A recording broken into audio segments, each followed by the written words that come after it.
What's good, fam? Teacher Eddie back with another oversimplified reaction, doing part 2 of the American Revolution by Oversimplified. If you haven't seen part 1 yet, check out the link up there. Otherwise, let's get into it. Washington's butt was sufficiently kicked. Winter was here. His troops' morale was low, some just up and left. Washington needed to do something, anything to restore faith in the revolution. The British had spread throughout New Jersey and settled in for a winter of drinking cider and partying hard. Nobody expected an attack in the winter, so Washington started making plans for an attack in the winter. The British had hired a large force of Hessian mercenaries from the German states of Hesse-Kassel and Hesse-Hanau to fight the rebels. It was these mercenaries that were stationed across the Delaware River from Washington and his army. And there were more Hessian reinforcements incoming, but they made an unscheduled stop because their commander got thirsty. No, not that kind of thirsty. That kind of thirsty. It was Christmas Eve with a blizzard outside when Washington heard the Hessian defenses were down, and he decided to attack. He made a perilous crossing of the icy Delaware River with 2,000... Of course, that's the famous crossing of the Delaware River. He made a perilous... the famous crossing of the Delaware River painting that we see all the time. And yeah, so at this time, like we talked about in part 1, so a lot of people, you know, when we think of Washington, we think of this great leader, the father of our country, the first president, the general who leads us through the war, who was unanimously elected president. There was no other choice, right? But during the Revolutionary War, there were several instances where Washington's leadership was called into question, whether he was a good leader, whether he could win the war, whether he should be in charge. There were several attempts to remove him, to replace him with other generals. Even John Adams himself questioned Washington's authority. Thomas Jefferson questioned his authority. So Washington had bouts where he was not super popular, especially because he was losing so many battles. This was a huge turning point because it really went against normal, warfare. People didn't expect certain things, so Washington felt, well, look, we're not a traditional army, right? These are not trained people like we discussed. These were just regular dudes, right, who just grabbed whatever arms they had at home and were like, hey, I guess we're part of this war effort, right? The other thing to keep in mind is, look, not everybody's on board with this either. Not everybody wants, to be independent from England. So there are still a lot of people who sympathize with Britain. And estimates, I mean, it's hard to get estimates, but it's anywhere from 25% upwards to a third of, the people in the colonies did not support, well, actually it was more, because anywhere from 25% to a third were still loyal to the crown. And there was a huge population which was kind of just, you know what, we're just going to sit this out and see who wins. So this was not a super, popular war either, with an overwhelming majority of the country behind it. And Washington, again, had to deal with a lot of desertion as well. So this attack, while viewed at the time, especially by the English, as a cowardly attack, much like attacking in the night, much like attacking on Christmas, right? But this was a huge turning point, not only for Washington, but also for the entire Continental Army, as far as a huge morale booster.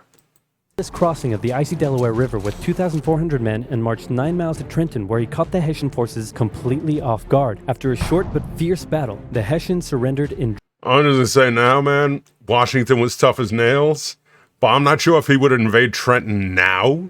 You been in Trenton lately? Yeah, man. You drive through Trenton, make sure the windows and doors are closed. Droves. It was a much-needed victory that sent a clear message, not only to the British, but to Americans across the colonies. The war was far from lost. General Cornwallis led the British forces south to counterattack the Americans, but in a series of battles, Washington's defensive positioning and flanking maneuvers defeated the British 3 times in 10 days. Which is actually, if you remember, in the Battle of Brooklyn, which is the first battle in the Revolutionary War after the Declaration of Independence is signed. These are the same exact tactics that Gage uses to push the Americans up to the north end of Brooklyn and then having to flee at night under the cover of fog into Manhattan. So Washington is also learning a lot at the same time from the battles that he's having with the English generals. And the British decided to abandon southern New Jersey for the rest of the winter. Washington finally set up a winter camp in Morristown, but for the Americans, there was much less partying than the British. Elsewhere, the British had taken Newport, Rhode Island, because it was a good naval base. In the south, they failed to take Charleston, South Carolina, which left British loyalists unsupported and vulnerable to more harassment and even mass expulsion. Congress sent Benjamin Franklin to France on a mission to convince them to join the war, and while the French generally loved any opportunity to hoodwink the Brits, they didn't want to join unless it was a sure win. So for now, Franklin spent his days chilling out and chasing tail. The British This is so true. This is so true. It's funny, but it's true.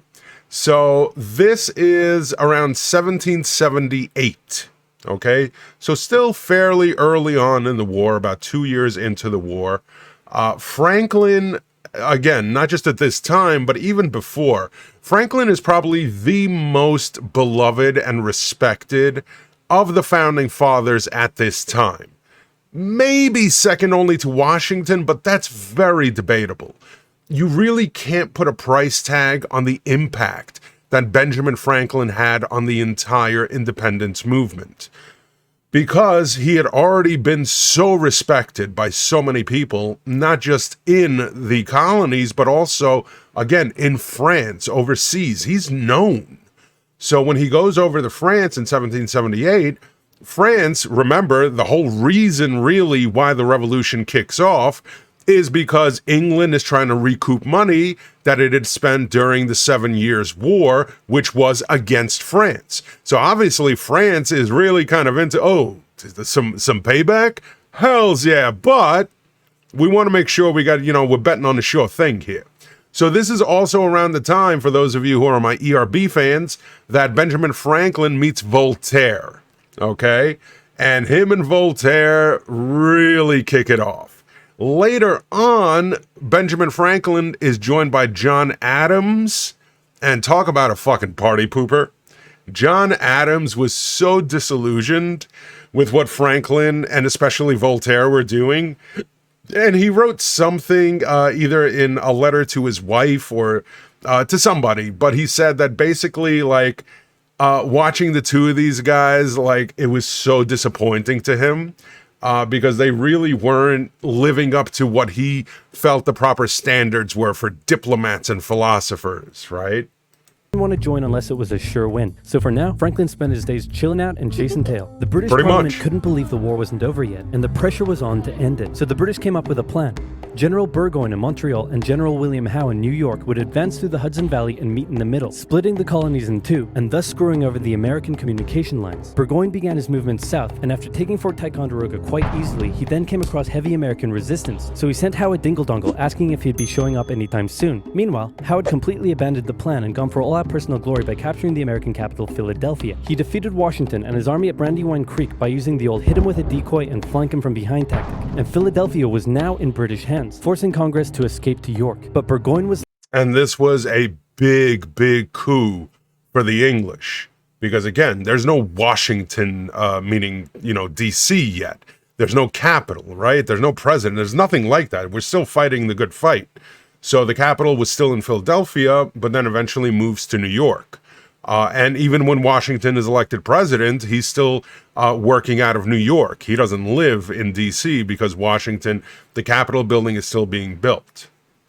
Left on his own to face the ever-increasing American force in Saratoga. American General Horatio Gates teamed up with our old friend Benedict Arnold to deal one final blow to Burgoyne's army. Arnold wanted to take the fight to the British, but Gates wanted to wait for the British to come to...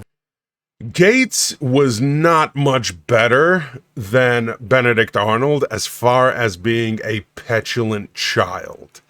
Later on in the war, Gates, kind of like the captain of the Costa Concordia, the reaction that I did, Scatino, he pretty much abandons all of his troops during battle. And when I talk about abandon, by the time they realize he's gone, he's like 100 miles away. So it's no wonder that these two were pretty much just as childish as this animation depicts. Them. After a heated debate, Gates, the senior officer, told Arnold to go to his room, but Arnold defied his orders, and at the Battle of Bemis Heights, he charged at the British and obliterated them. Great job, Horatio. By the way, what happened to that other guy who was in Saratoga? Who? Benedict Arnold. Never heard of him. Ouch. Aww. Hmm. Hey, George, didn't I do a great job? Taking Philadelphia and all? Didn't I? You're fired. Both Burgoyne. Yeah, at this point, like I mentioned in previous video, George III is suffering from, severe mental health issues as well as at this time. At least the early stages of, if you've ever seen the movie The Madness of King George, that really delves into it, if you're interested on the subject. And Howe returned to Great Britain, leaving British General Henry Clinton to take charge of the war. And the war was about to take a nasty turn, because with the victory at Saratoga, the French were finally ready to join the Americans. All right, Benny, we're in. Hey, isn't this kind of funny? Because you're a republic trying to overthrow an absolute monarchy, and I'm an absolute monarchy helping you? Like, could you imagine if your revolution inspired my people to revolt against me, and then they imprisoned me and all my family, and they chopped all of our heads off? Could you imagine? That's called foreshadowing. Oh boy. French Revolution Oversimplified, coming 2027. I think they did the French Revolution, actually. I'm going to have to do that one next, probably. But yeah, foreshadowing, definitely. It's funny also because this is all brought upon England and France having basically a, whose dick is bigger contest, and which results in the 7 Years' War, in which France loses. England wins, but do they really win? Because then they lose the colonies and pretty much everything they fought over. But then shortly thereafter, France. So basically both England and France lost that war. For now in America, in the long winter run. was here once again, which meant yet more disease, more starvation, and even a little mutiny. After losing Philadelphia, Washington's job was again on the line. But suddenly, a Prussian guy with a very fancy name, hired by Benjamin Franklin, showed up out of nowhere and said, "Hey, I'm here to give your men a European military training." And train them he did. They learned how to shoot accurately, how to march in formation, where to poop and where not to, and strict punishments were handed out to. Yeah, Steuben, he wasn't the only one. There were actually a lot of, and you kind of see this all the time during war, so-called war profiteers who are trying to make a buck. And Steuben was not anything special. Neither were many of the others who came along. Probably one of the more famous ones would be Lafayette. But they did know, like, the simple and basic things that really Washington should have known, but he never received the proper training. So while he was not a military tactician, Washington was, number one, a good strategist. Number two, he knew how to surround himself with people who knew how to do the jobs, right? And defer to their information and everything else. But the real basic things like digging latrines, fighting in formation, basically stuff that, maybe a general shouldn't be out there teaching the troops himself, but should know in order to organize others to teach the troops how to do these things. So it was a huge help. It was absolutely a huge help. To any who didn't comply. Washington's army came out of the winter in 1778 a new and improved force, ready to take Philadelphia back from the British. In the end, though, they didn't have to. With the French entry into the war, the British ordered General Clinton to evacuate Philadelphia and consolidate all of the British forces in New York. So Washington sent Benedict Arnold to reoccupy and secure the city as he pursued the British through New Jersey on land, eventually finding a good opportunity to attack at Monmouth Courthouse. The battle took place on a sweltering hot summer's day, and as many soldiers died from heat. Yeah, it was extremely, it was well over 100 degrees. Probably what we would call today the real field temperatures would probably be like 110, 120. And they're dressed in extremely hot clothing. And obviously, of course, fighting a battle. So this was just a treacherous, hell-like battle for these poor men. Heat stroke, as they did from battle. In the end, after some incompetence/borderline treason from Washington's second-in-command, it was a draw. And in this war, a draw is kind of a victory for the Americans. Next up, let's talk about this guy. This is John Paul Jones. John Paul Jones is handsome, Scottish, and absolutely insane. Not the bass player from Led Zeppelin. When the war first broke out, everyone was like, how did the colonies expect to stand up to the might of the British Navy with their meager fleet of converted merchantmen? Yep, try telling that to John Paul Jones. This guy sailed to the British Isles, somehow captured a British ship off the coast of Ireland, and brought it back to France. Then he returned, attacking more ships, raiding towns, and evading capture the entire time. These are basically pirate tactics. But hey, if it works, it works. In one incident, he captured a British ship and returned to a Dutch port without an official ensign because his was lost during the battle. That's a big no-no and can have you arrested as a pirate. The Dutch helped him out by quickly creating a design based on Benjamin Franklin's description of what the American flag should look like, and they entered it into their records as an official US flag. What they came up with looks pretty cool. The whole campaign probably played heavily on British morale and brought into question their ability to win the war. And fun fact, he was so cool that one of the towns he raided in 1778 gave him an official honorary pardon in 1999. Keep ripping in heaven, John Paul Jones. Oh, wow. I didn't know that. Yeah, John Paul Jones, man. Certified badass. Definitely, I mean, deserves a whole video just unto himself. Just an amazingly, the stories about him are just absolutely, like, you couldn't write that shit, man. You're an angel now. What the Continental Navy was lacking in resources, though, the French entry into the war made up for. The French began with naval skirmishes in the English Channel, and they sent a large fleet to America, although it sustained a lot of damage in a storm off Rhode Island. The Americans were hoping for a bigger commitment from the French, so John Adams went to France to help Benjamin Franklin continue negotiations. Yeah. Oh good, you're finally here. Check this out. Hey ladies, I'd like to fly you like a kite, because you're electrifying. Isn't this great? Is this what you've been doing? Yeah, why? We were sent here on a diplomatic mission to secure military support from France, not to philander with the locals. Wait, no, ladies, come back. Worst wingman ever. Worst wingman ever, definitely. So I've talked about Adams previously. Adams is a fascinating figure. Not a likable person at all. At all. Just reading about him, I want to punch him in the face. And that's the way most of his contemporaries felt like. Very few people, I don't think anybody actually really liked Adams, but the man was a brilliant person, but had zero social skills, definitely had some sort of, mental health issue, whether it be Asperger's. He had something that really just made him number one, very socially awkward, but also somebody who had no filter whatsoever, but not no filter in the sense of like, I have no filter and I'll just say stuff that makes people go, what the hell, Eddie, man? I thought you were a respectable teacher. No, but like no filter as in, no, a human being doesn't say these kind of things, You may think it, but you don't say it, But he just didn't have that.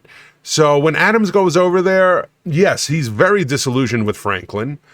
He's very disillusioned with everybody that Franklin has surrounded himself with, Voltaire being one of them.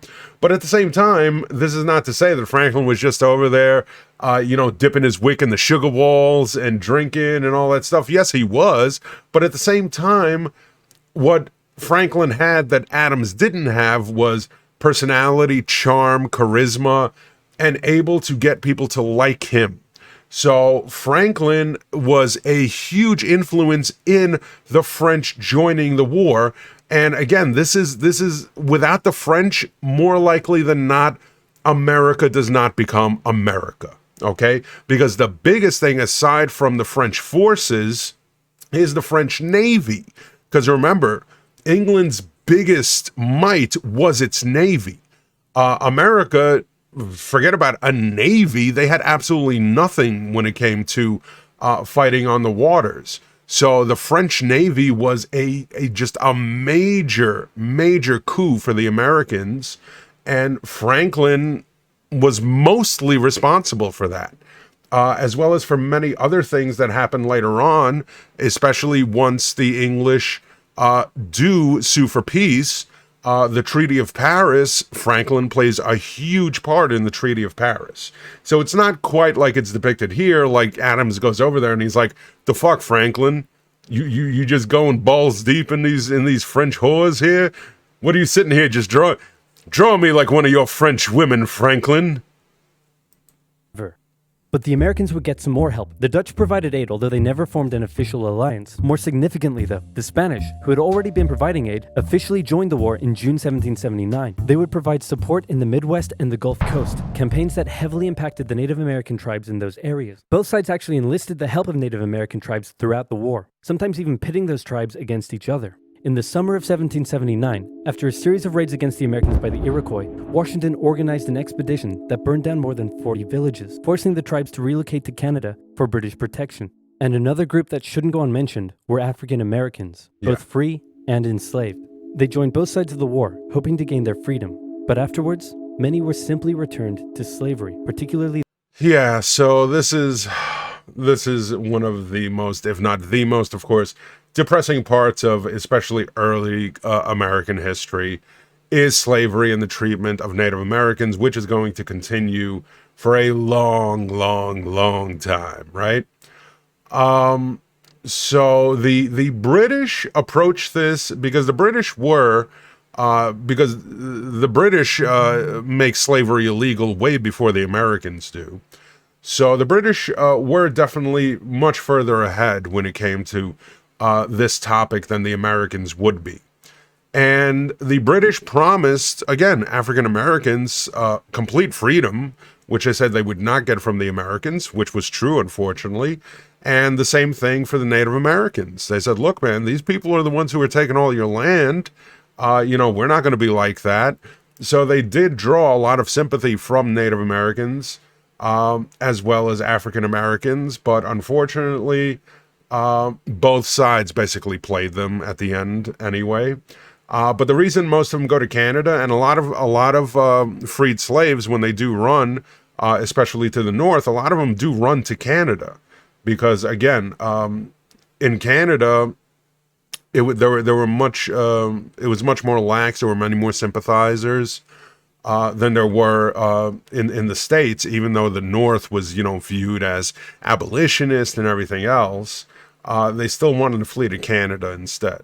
Those who had fought for the Americans. Despite owning slaves himself, Jefferson had written a condemnation of slavery in the Declaration of Independence, but out of fear of offending the southern colonies, this was removed from the final draft. For the same reason, the American Army stopped enlisting African American men in I just need to hear that one more condemnation time. of slavery in the Declaration of Independence, but out of fear of offending the southern colonies, this was removed from the final draft. It's not as much as fear of the southern colonies, even though of course they did need unanimous decision here. It's the same thing that happens when they're drafting the Constitution, right? It's the 3/5 compromise, right? It's ignoring the fact. Did Jefferson want to write something? Maybe, but it really wasn't kind of like this big fear of the South pulling out. But that's true. That was one of the reasons. But, again, painting Jefferson and others as, they were looking to... I know in the comment section sometimes I get these defenders of saying, well, you got to understand the time and this and that, and they tried, and there's no excuse. For the same reason, the American Army stopped enlisting African American men in 1775, a policy that Washington, a slave owner himself, supported. But they were forced to reverse the policy after the British promised freedom to any slaves who joined them. In general, you stood a better chance of gaining freedom if you fought for the British. However, even those that left with the British after the war suffered mistreatment and discrimination in their new lives outside of America. Yeah. Our good friend Benedict Arnold is now in charge of Philadelphia, having a good time, partying down with, and even marrying. So basically, a member there of the were no Philadelphia winners. elite, the same elite that had partied down with the British when they controlled the city. And suddenly, the people of Philadelphia, including the state governor, started accusing Arnold of having pro-British sentiments. To keep the people happy, Washington wrote a letter rebuking Arnold, calling his conduct imprudent and improper, and that was too many ouchies for Benedict Arnold to handle. He asked Washington to put him in charge of the fort at West Point. Then he contacted the British, offering to hand the plans of the fort over to them and join their side. Our good friend Benedict Arnold is our good friend no more. Luckily, the treasonous plans were discovered on a captured British officer, but Arnold managed to escape before he was arrested. As a British brigadier general, he would go on to lead raids against American cities, most notably his raid of Richmond, Virginia in 1781. His betrayal shook George Washington, who had once again set up camp at Morristown. His leadership somehow held the Continental Army together through the harshest winter of the war. We're entering 1780, and Parliament was hopping mad that the war still wasn't over. The British debt was soaring, and despite taking parts of Massachusetts in late 1779, the North was in a stalemate, so the British decided to make a major shift in strategy to the South, an economically rich area with a higher level of support for the British, or so the British thought. A year earlier, they had captured the underdefended city of Savannah, Georgia easily, and a joint American-French counter-siege failed. Now, they laid siege to Charleston, South Carolina. It fell within months, with thousands of American troops surrendering to the British, a costly defeat. The British quickly moved to take control, and they sent stereotypical Hollywood villain with a British accent, Banister the Butcher Tarleton, into the backcountry. Oh, Banister Tarleton. Yes, Banister Tarleton. This motherfucker, man, you talk about a villain. This guy was a villain. If you ever saw the movie The Patriot with Mel Gibson, I forget his name in the movie. I think they give him a different name. But the main bad guy in that movie that you hated, that's him. He's based off Banister. Banister Tarleton. This guy, I mean, he earned the nickname The Butcher. Stereotypical Hollywood villain with a British accent, Banister the Butcher Tarleton, into the backcountry where he hunted down rebels and destroyed them with ruthless brutality. The British presence also inspired local loyalist militias in the backcountry to rise up against their persecutors. The British really seemed to be onto something with their new strategy, and the ball was very much in Washington's court. I'm gonna send my most loyal general, Nathaniel Green, to the south to stop the British. Gonna have to overrule you there, George. We're sending hero of Saratoga and your biggest rival, Horatio Gates. Watch this, George. I'm gonna save the day again, everybody will love me, and I'm gonna get your job. Here I go. And he got into one battle with Cornwallis, got annihilated, and ran away. Alrighty, let's go with your guy. Nathaniel. Yeah, so again, understatement of the 18th century there. Into one battle with Cornwallis, got annihilated, and ran away. Ran away is not even, it's not like he was like, okay, troops, retreat. He literally abandoned ship, right? He abandoned all of his troops and he ran away by himself to save his own ass. So this is why I was saying Gates and Benedict Arnold, I don't know who was worse or who was more petty and petulant. Nathaniel Green, absolutely brilliant. Brilliant. Arguably even a better general than Washington as a general. Not as a leader, but as a general. Alrighty, let's go with your guy. Nathaniel Green knew the British outnumbered his own forces and wouldn't be defeated with conventional tactics, so he had to think outside the box. He split his army into two, said, "Hey big boy, look at me," and then they went running in two different directions. Cornwallis sent Tarleton after Morgan, and he caught up with him at Cowpens, where Morgan proceeded to kick Tarleton's butt. Then the two led Cornwallis on a wild chase through North Carolina, his bigger and better equipped army much heavier and slower than Green's quick and mobile troops. Green led Cornwallis further and further from his supply line, then crossed the Dan River into Virginia, picked up some reinforcements, and turned back to face the now exhausted British. So basically what he did was he rope-a-doped him like Muhammad Ali did to George Foreman in 1974. He let him just tucker himself out by leading him on this wild goose chase, like they said, until the troops were just done and exhausted. And they thought they were chasing this, small force. But then Green goes and gets backup and then comes back bigger and badder than ever. Like, this is why Nathaniel Green is really one of the more underappreciated and undercelebrated people of the Revolution. I mean, I'm not talking about all the founding fathers, who kind of sat around and were diplomats. And I'm talking about the dudes who are on the front line who actually did the fighting, right? British. At the Battle of Guilford Courthouse, the two sides engaged in vicious close combat. Cornwallis, fearing loss, fired his big guns into the chaotic fighting, cutting down many of his own men. Green retreated, giving Cornwallis the victory, but Cornwallis lost a quarter of his men in the fighting, so it felt much more like a British defeat. At this point, both sides desperately needed something to happen soon to end the fighting. The British were running out of money, while the Americans were again facing mutinies as the men went without pay or even basic living needs. Fortunately, the French were now showing up in greater numbers and were ready to fight. After his encounter with Greene, Cornwallis decided the only way to win the South was to first prevent the Southern Continental Army from using Virginia as a supply base. So he abandoned the Carolinas, moving to Wilmington and on to Yorktown, a position the British believed would be easy to supply and support. On his march to Yorktown, he raided many farms, stealing horses and supplies from the locals, but also freeing thousands of slaves, many of whom joined him. The French saw Cornwallis's new position as an opportunity to land a decisive blow on the British. Washington wanted to attack Clinton in New York, but the French said it was a really dumb idea. And to be fair, it was. Instead, But Washington listened. That's the main point. Washington was not egotistical to the point where he's like, no, it's my way or the highway, right? Like more than less, people in power get, like a Hitler or a Mussolini or, at first they listen, but then slowly it gets to their head and they start thinking that they know better than anyone else. Another big problem for England at the time was, of course, number one, they're losing support from home, because the whole point of this war and the catalyst was we need more money because we spent all this money on this 7 years war. And so now we're getting into another war and it's costing us even more money because obviously now we don't have the colonies buying all of our stuff. So forget about the little tax we were trying to impose upon them. Now we're losing all the money because they're not buying all of our goods. So they're losing a lot of support, but also the constant reinvention and, why don't we try this instead? And why don't we try this instead? They never really stuck out a plan, so to speak. Washington sent out fake dispatches to make it look like they would attack Clinton, but secretly their combined force marched all the way down to Virginia. A large French fleet under the command of Comte de Grasse arrived and successfully cleared the British Navy out of the Chesapeake Bay. The combined land and naval forces then laid siege to Cornwallis's army in Yorktown. And this was absolutely brilliant.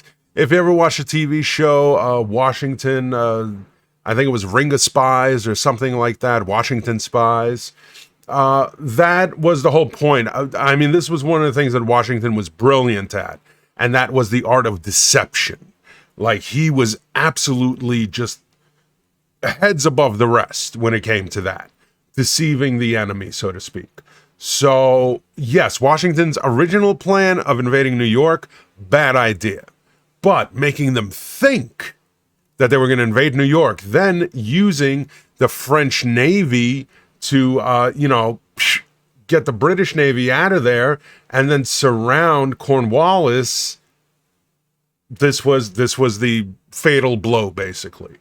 The American and French forces tightened in around the city, raining artillery down on Cornwallis, who desperately appealed to Clinton for aid, but Clinton was unusually chilled out about the whole thing. Cornwallis held out for nearly a month before he had no choice but to surrender. Over 7,000 British troops were captured, a crushing defeat, and with that, Parliament had reached the end of its rope. The war just wasn't worth it, and it needed to end now. The British still held New York, Charleston, and Savannah, but fighting between the two sides mostly ceased as peace negotiations opened up in Paris. The resulting treaty in 1783 saw Great Britain remove its troops from American soil, recognize U.S. independence, and cede territory up to the Mississippi River. In return, the Americans agreed to pay any debt still owed to Britain and gave fair treatment to any colonists who had remained loyal to the crown. The Spanish got Florida, while the French got an economic crisis that led to its Yeah, and that was the reason the Spanish joined the war, was for territory. own revolution a decade later. Washington retired to his home in Mount Vernon, wishing his men farewell by saying, "I most devoutly wish that your latter days may be as prosperous and happy as your former ones have been glorious and honorable." He hoped to live out the rest of his days in peace. But unfortunately for him, a number of people wanted him to be the first leader of the new country. And by a number of people, I mean literally everyone. The first election campaign in American history was basically a grassroots effort to convince Washington to accept the offer. Yeah, so Washington, again, when we were discussing in part one, he was campaigning for the job to be the general of the Continental Army. But at this point, after 7 long years of war, Washington was done. And again, by the time they get to the point where they want Washington to be the first president, several years have passed since the end of the war as well, right? Because Washington doesn't become president until 1791, right? So that's 8 years later. Washington just wanted to retire, be left alone. He didn't want but there was no better man for the job. And thankfully, he was the man who was chosen, because he's the man who sets all the precedent for the president. Otherwise, I don't know what kind of president we end up with. meaning not the man, but the office, because Washington is the one who warns against political parties. Washington is the one who sets the precedent for 2 terms, when he could have served for as long as he lived if he wanted to. He's the one who's against being referred to as a monarch or a king or whatever, but instead president. He said, we just fought, because Hamilton especially was really for bestowing upon Washington the title of a monarch or a king or something like that. But Washington was against it because he said that's literally just what we fought against. Washington establishes the cabinet, surrounding yourself with people, because there's no way that one man can know everything. And plus, I can't be everywhere at once. So I need to surround myself with great thinkers from different, specialities who can advise me on things. And so many other things, including the State of the Union address, which then Thomas Jefferson not gets rid of, but Thomas Jefferson turns it into something that you basically write and submit instead of actually going and presenting yourself. It's not until Woodrow Wilson that the president starts giving the State of the Union in person again. So that's one of the things that quickly Thomas Jefferson overrules. But other than that, I mean, Washington defined not just the presidency, but the country.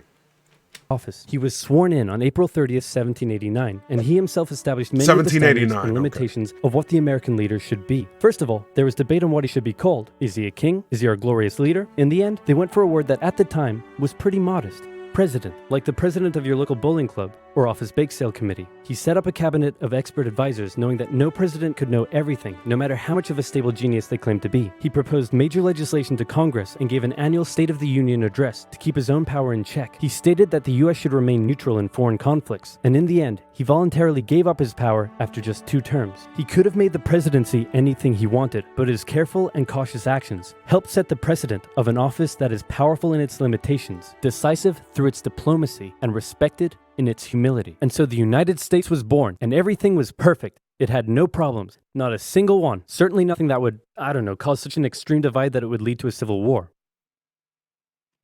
Okay, so bravo. Oversimplified, again, knocks it out of the park. They cover so much in such a short period of time. And again, the whole point of these videos and why I love these videos is they're not here to give you all of the information. That's what you have people like me and other historians on YouTube who do these types of videos to kind of fill in the gaps and what we feel is, the important information that you should, expound upon. But again, they give you an oversimplified view of something that takes people weeks and in some cases years or a lifetime to really master. But at the end of the day, another interesting tidbit is eventually that's what also kills Washington. Washington ends up dying of pneumonia because, again, he had retired finally after serving his 2 terms. So he was done in 1797. And again, like Michael Corleone in Godfather 3, I know we don't talk about it, but just when I thought I was out, they pull me back in. They pull Washington back in to settle a bunch of disputes because one of the big issues is, again, there were a lot of revolts because the soldiers during the war were not being paid by the Continental Congress. That really didn't change much after the war was over. There was still a lot of soldiers who had not been paid. And that leads to some of the very first American rebellions, such as Shays' Rebellion and the Whiskey Rebellion. And Washington, again, they're kind of like, George, we really can't do this without you. Can you come help? And then for his troubles, Washington catches pneumonia and ends up dying. Prematurely, he could have lived for many, many more years, but he finally gave the ultimate sacrifice for his country. So after this, of course, there is turmoil and a half because they can't agree on the Constitution. They can't agree on what the country's going to be like. They can't agree on what the federal government's going to be like. So it's not like 1783, Treaty of Paris, and now America is America. It's almost another decade before they pass the Constitution. There's bickering, there's infighting. It's a mess, basically, but this was about the American Revolution, and this was a great video. I hope you enjoyed it. Let me know in the comment sections what you thought. Let me know any other reactions that you'd like me to do in the future that are, again, based in history and stuff that I normally do. Music reactions are a big no-no for me. YouTube is going wild with the copyright strikes, and I just can't afford it, fam. But either case, I've been Teacher Eddie. I hope you enjoyed this video, and I'll catch you in the next one. Fam!